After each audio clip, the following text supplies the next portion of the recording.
এখন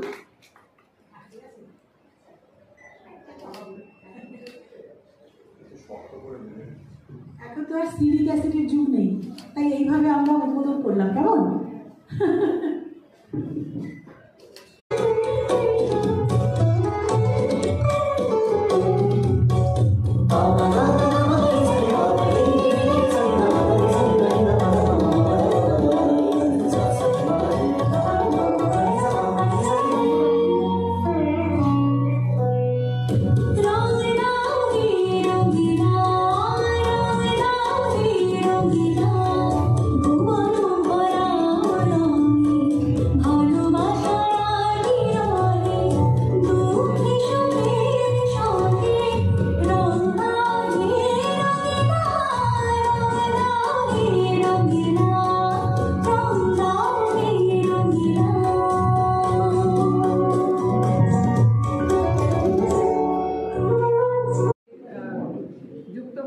সংযুক্ত হয়েছেন তিনি আমার ভীষণ প্রিয় কাছের ছাত্রী এবং বন্ধু শ্রীমতী অনুরেখা ঘোষ।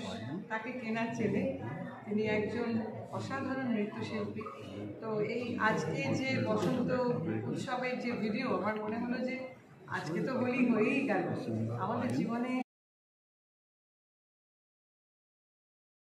সকলকে আমার প্রাণ ভরা ভালোবাসা জানাই। এই আসন্ন বসন্ত উৎসবে এই গানটি প্রত্যেকটা ঘরে যেন চলে। দেখা এবং শোনা দুটোই একসঙ্গে, যেহেতু এটা ভিডিও, এখন তো দেখা এবং শোনার যুগ, সুতরাং এটা শুধু শুনলে হবে না, দেখতে হবে।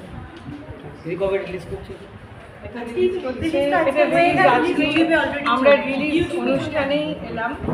আমাদের প্রিয় ক্লাসিক্যাল মিউজিশিয়ান শ্রী নবদ্বীপ চক্রবর্তী উনি ছিলেন, উনিও রিলিজে ছিলেন। আমাকে ওরা ভালোবেসে দেখেছে।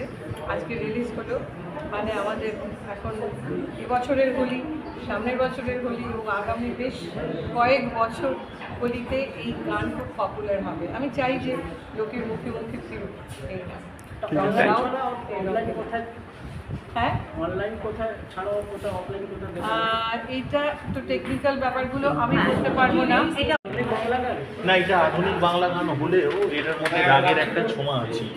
এটা আধুনিক বাংলা গান এবং এটা স্বতন্ত্র গান, এটা একটা নতুন বাংলা গান তো করেছে আমার ছাত্রী করেছে, সে শোনা।